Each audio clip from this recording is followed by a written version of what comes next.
warahmatullahi wabarakatuh. Alhamdulillah, nahmaduhu wa nasta'inuhu wa nastaghfiruh wa na'udzu billahi min shururi anfusina wa min sayyiati a'malina. May yahdihillahu fala mudilla lahu wa may yudlil fala hadiya lahu. Allahumma salli wa sallim wa barik ala sayyidina Muhammad wa ala alihi wa ashabihi wa man tabi'a ila yaumiddin, amma ba'd. Qala Allah ta'ala fil Qur'anil Karim, a'udzu billahi minasy syaithanir rajim. Wal 'asri innal insana lafi khusr illa alladhina amanu wa 'amilus shalihati wa tawasaw bil haqq wa tawasaw bis sabr. Sadaqallahul azim. Ini dimuliakan Allah. Bersyukur kita kepada Allah Subhanahu wa taala. Allah lah yang telah melimpahkan rahmat dan karunia-Nya sehingga kita masih diberikan satu kesempatan besar berjumpa dengan bulan Ramadan dan masih di dalam 18 Ramadan. Jadi dimuliakan Allah. Untuk masuk bulan Ramadan ini ada orang yang sudah berdoa dari bulan Rajab, bulan Sya'ban, untuk bisa mendapatkan bulan Ramadan. Sungguh-sungguh dia berdoa karena tahu Ramadan ini begitu dahsyatnya untuk dipertemukan dengan umurnya. Karena dia tahu Ramadan ini adalah satu kesempatan bonus besar. Allah mampu mengampunkan setiap dosanya. Maka dia bersungguh-sungguh, Allahumma barik lana fi Rajab wa Sya'ban wa balighna Ramadan. Sampai bulan Sya'ban dia pun berdoa, Allahumma barik lana fi Sya'ban wa balighna Ramadan. Lalu dia masuk dalam bulan Ramadan, dia bersungguh-sungguh memenuhi janjinya karena Allah telah menepati doanya. Tidak ada satu malam pun dia geser kakinya, tidak ada satu tempat pun yang dia jalankan kecuali beribadah kepada Allah Subhanahu wa taala. Ada orang yang cuma aminkan saja. Amin. Imamnya doa, dia amin. Pun Allah masukkan dalam bulan Ramadan. Ada lagi orang tak pernah berdoa, jarang berdoa. Untuk tabung dalam Ramadan tak pernah doa. Apakah dia lupa ataukah dia tidak tahu doanya sehingga dia tidak pernah berdoa untuk masuk bulan Ramadan? Biasa. Tapi demikian kasih sayang Allah melebihi doa dan harapannya, Allah masukkan dalam bulan Ramadan dan masih berpuasa sampai 18 Ramadan hari. Jadi orang yang masuk sampai 18 Ramadan ini dalam masjid ini atau dimanapun berada, ada yang orang yang sungguh-sungguh berdoa untuk masuk Ramadan, ada yang cuma mengaminkan, ada orang yang nggak pernah berdoa tapi dia ikut Ramadan.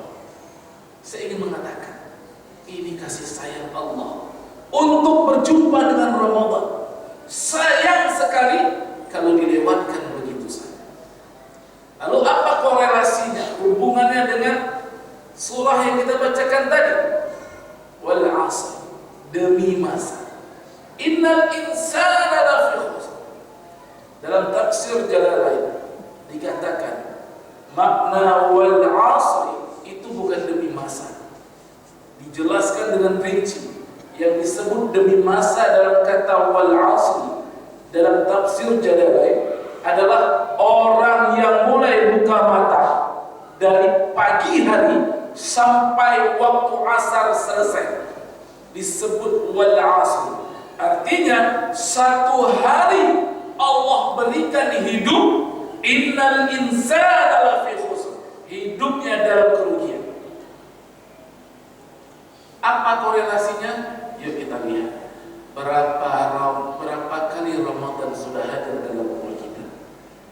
yang sudah 20 tahun, ada yang 30 tahun sudah jumpa Ramadan, ada yang 40 tahun jumpa Ramadan, ada yang 50 tahun jumpa Ramadan, ada yang 70 tahun. Ada di sini yang 70 tahun jumpa Ramadan, Pak, Bu, ada di belakang 70 tahun jumpa Ramadan, ada? Ada? Ada apa? Ada ya? Ada yang 80 tahun, Bu? Enggak ada? Berarti di Lampinan kemarin ada orang sudah jumpa Ramadan 80 tahun. Dahsyat kasih sayang Allah. Cuman masalahnya, apakah Ramadan ini terus Allah hadirkan sama kita, tapi tidak mempunyai apapun, kosong. La'allakum tattaqun, tidak ada. Innal insana lafi khusr, yang ada sungguh manusia dalam kerugian. Ramadan datang terus, Ramadan hadir terus, lewat terus, tidak ada yang berubah dari keimanan kita dan ketakwaan kita kepada Allah Subhanahu wa ta'ala. Hadirin yang dimuliakan Allah, disinilah titik pembelajaran kita. Ramadan sudah 18 hari kita lewati. Kalau memang ini adalah kesempatan terbaik, mari kita ubah. Kata Ibnu Khayyim Al-Zawji dalam kitab Jawabul Kahfi menerangkan bahwa kondisi manusia satu hari hidup dari Allah bukakan mata sampai waktu asar selesai, satu hari kondisi manusia cuma ada dua pilihan. Satu dalam keadaan khair atau fi batil, dalam keadaan baik atau dalam keadaan batil. Hidupnya dinilai oleh Allah dalam keadaan baik atau dalam keadaan batil. Kalau baik berarti tidak, innal insana lafi khusr. Kalau dalam keadaan batil, innal insana lafi khusr. Yuk kita lihat. Ada 10 penjabarannya. Insyaallah kita bahas 3 saja. Lain waktu akan kita bahas lagi. Yang pertama, kata Ibnu Khayyim dalam kitab Jawabul Kahfi, orang yang hidupnya sia-sia adalah orang yang hidupnya sia-sia. Ramadan hadir terus, tapi tidak punya arti, tidak punya makna, tidak punya bekas bahwa dia telah melewati Ramadan. 40 tahun, 50 tahun tidak ada perubahan. Tidak ada. Yang pertama, Allah kasih umur, Allah kasih hidup dan umur panjang, tapi di dalam umurnya tidak ada ilmu agama. Ini sia-sia. Dia hanya belajar untuk memenuhi perutnya saja, memenuhi nafsunya saja. Ilmunya tidak ada korelasi agamanya sedikit pun, sehingga jiwanya menjadi sekuler. Yang mana dikatakan iman? Tidak tahu. Mana yang dikatakan takwa? Tidak tahu. Mana yang dikatakan ikhlas? Tidak tahu. Mana yang dikatakan taat? Tidak tahu. Pokoknya orang sholat, sholat, orang puasa, puasa, orang umroh, orang haji, haji, orang zakat, zakat. 80 tahun ikut-ikutan tanpa ilmu di dalamnya. Maka inilah yang menjadi, kata Ibnu Khayyim, sia-sia itu. Umurnya panjang, tapi ilmu agama tidak ada di dalam. Hadirin dimuliakan Allah, kenapa menjadi sia-sia?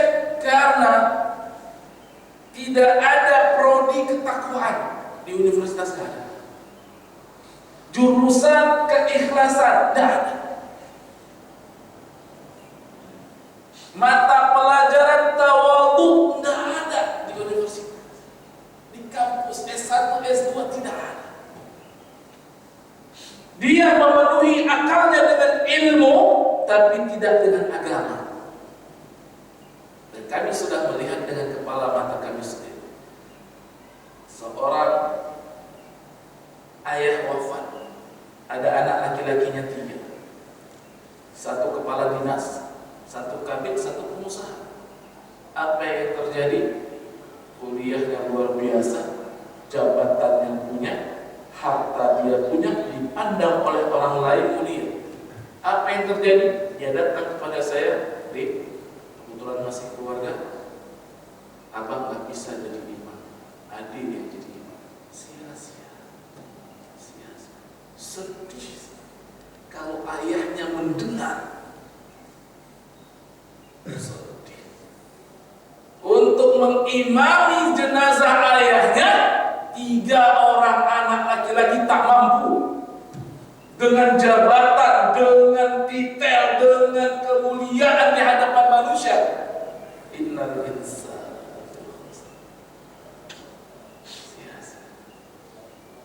maka penting sekali ilmu agama nih hadirin. Jangan lari dari majelis ilmu. Ada pengajian, ada tausiah, pulang sampai rumah tidur, tidak dapat apa-apa. Ini yang menjadi kebiasaan hari-hari Ramadan kita. Pulang tidur, akhirnya tidak dapat apa-apa. Ramadan lewat begitu saja. Tidak ada yang bertambah kualitas iman dan takwa, tidak ada yang bertambah. Hadirin yang dimuliakan Allah, dalam metodologi psikologi, orang-orang yang tidak memiliki keilmuan agama, jiwanya cuma punya satu potensi. Apa itu? Emosional atau egois. Makanya rumah tangga yang tanpa kefahaman agama, isinya cuma marah-marah. Karena gak ada agama. Yang tahu tensi gitu. Yang tahu merasa harga diri diinjak-injak. Yang satu merasa tidak dihargai, yang satu merasa tidak dikucilkan. Satu. Di lingkungan juga begitu. Kalau agama tidak ada dalam umurnya, maka tendensinya adalah keburukan kepada tetangganya. Karena nggak ada ilmu agama. Lewat sedikit sampah tuh, emosi. Lewat sedikit parkir tuh ke depan pagar, emosi. Allah. Di klakson dan di belakang, emosi. Yang dipelihara cuma emosi. Hadirin mereka tahu, agar Ramadan ini tidak sia-sia, kita terus belajar apa sih yang istimewa dalam bulan Ramadan ini. Ayo, banyak yang terlewatkan, banyak waktu-waktu mustajab doa kita lewatkan. Di antara sahur dan imsak. Sahur waktu makan, imsak waktu berpuasa. Tidak ada yang berdoa. Setelah lepas buka puasa, Allahu Akbar, waktu mustajab berdoa. Tidak ada yang berdoa. Di tengah sepertiga malam, dia menaikkan. Tidak ada yang berdoa. Lalu apa doa yang paling sering dibacakan oleh Rasulullah saat bulan Ramadan? Tidak tahu. Lalu mana yang lebih utama, salat tarawih atau salat wajib? Atau salat rawatib? Tidak tahu membedakan. Sangat sedih dan sangat riskan, hadirin yang mulia Allah. Ada di satu tempat, pada saat itu terjadi malam nisfu Sya'ban. Orang berbondong-bondong untuk salat sunnah tasbih. Padahal ini sunatnya tidak muakkad. Satu orang boleh disunahkan mengerjakan sekali seumur hidup. Tapi penuh masjid dari maghrib sampai isya. Di antara maghrib tidak ada yang salat rawatib, padahal lebih muakkad, lebih diutamakan. Qabliyah. Setelah salat isya pun tidak ada yang salat qabliyah, padahal lebih utama muakkad. Karena ilmu tidak ada. Berbondong-bondong salat tasbih bukan tidak boleh, cuma kasihan. Setelah salat tasbih besok subuhnya tinggal lagi 2 rakaat, tinggal lagi satu saf, padahal subuh lebih wajib. Sedih dan iris, antara senang dan sedih. Karena ternyata orang di Banda Aceh di Aceh mengagungkan syariat, tapi isinya kosong. Makanya suka ribut, suka berkelahi, karena nggak ada ilmu. Orang yang tidak ada ilmu pasti maunya marah, ribut. Jadi kalau kita sudah berperang sama orang ribut, pasti nggak ada ilmu. Lebih baik kita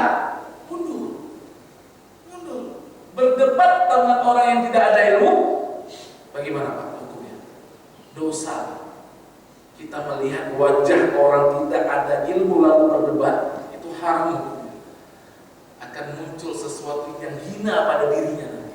Dan itu menjadikan fitnah dan itu merusak kita. Lebih baik kita lari atau berbalik. Hadirin muliakan Allah. Jangan sampai umur Allah kasih panjang, tapi di dalamnya tidak ada ilmu agama. Bagaimana syarat supaya sholat ini sempurna? Bagaimana rukunnya? Apa yang perlu dipersiapkan? Nah, dalam pernikahan, apa yang lebih utama? Mana yang lebih diutamakan? Istri atau suami? Mertua atau orang tua? Bagi seorang anak laki-laki, apa yang diajarkan kepada anak laki-laki dari ayahnya? Apa yang lebih diutamakan dari anak laki-laki terhadap ayahnya atau ibunya? Tidak tahu. Pokoknya lagi nyari. Kayak mana orang buat pergi? Oh, anaknya di sekolah tahfiz IT masuk. Semua sekolah IT tahfiz. Fungsinya apa? Untuk menyelamatkan dia di yaumil akhir. Tidak bisa kayak gitu cara. Salah ilmu.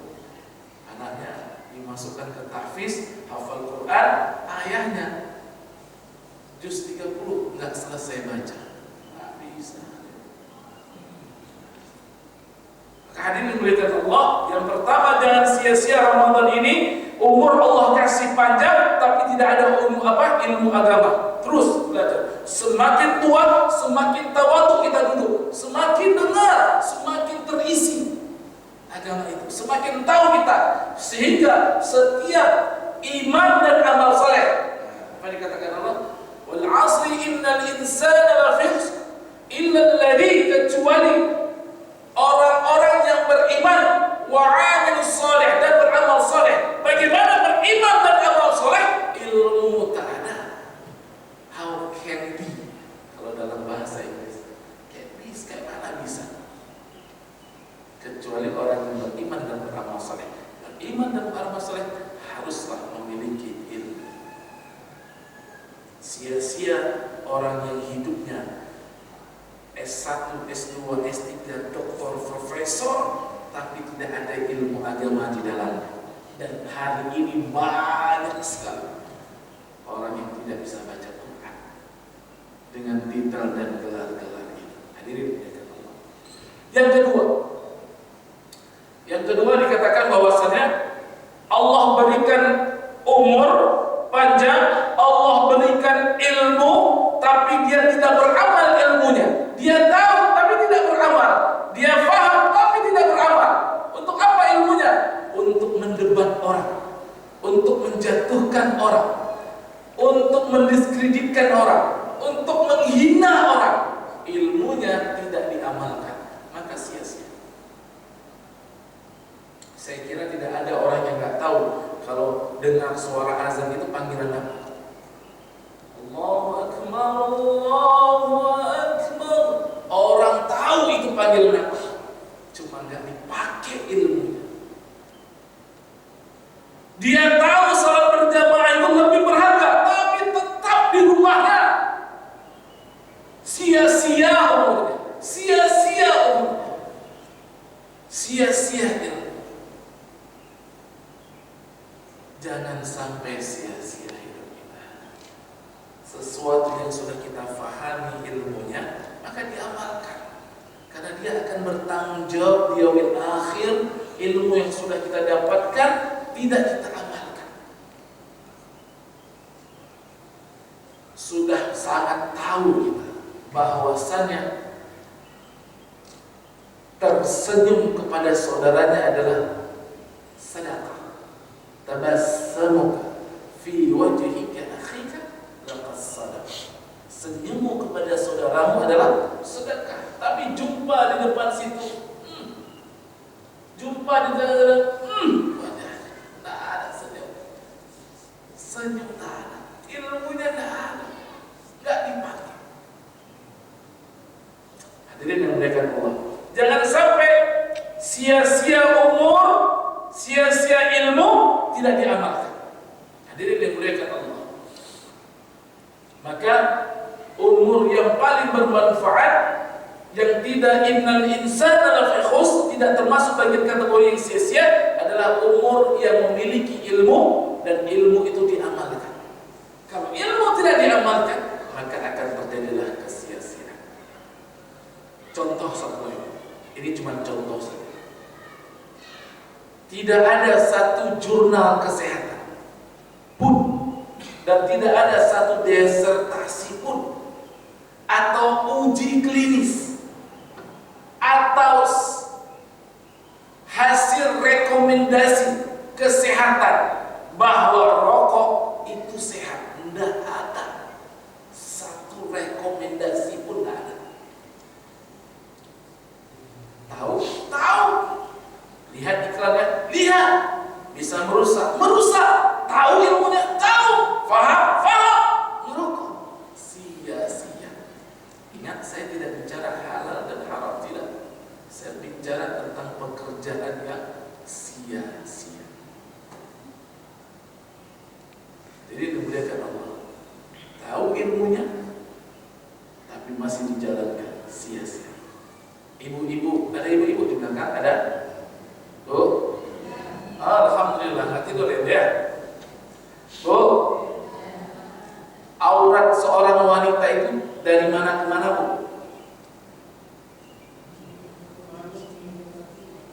Hah? Dari ujung rambut sampai dahi sampai ujung kaki, kecuali telapak tangan dan wajah. Oke, paham ya? Kalau siram bunga kira-kira pakai tutup kah? Atau pakai daster aja? Tahu ilmunya, tapi begitu siram bunga pakai daster sama anduk dilipat. Ilmunya tahu aurat, tapi selalu dilakukan. Makanya Bu, makanya tukang isi air ulang lewat-lewat depan rumah ibu sering. Karena ada tontonan gratis. Ini bukan di sini, tempat lain. Tahu ilmunya, tahu, tapi nggak dijalankan. Allah ke depan itu aja pun bapak yang pakai jilbab, pakai selendang aja. Mempermudah dan memudahkan serta menyepelekan hukum ilmu, sia-sia. Sia-sia. Pak, biarkan terus istrinya kayak gitu. Kira-kira dosa nggak? Bapak misalnya, dosa nggak? Dosa. Tahu dosa, tapi dibiarkan juga istrinya di depan beli kekede pakai daster. Hati-hati Mas. Ini ilmu yang dasar yang sudah kita ketahui, tapi kita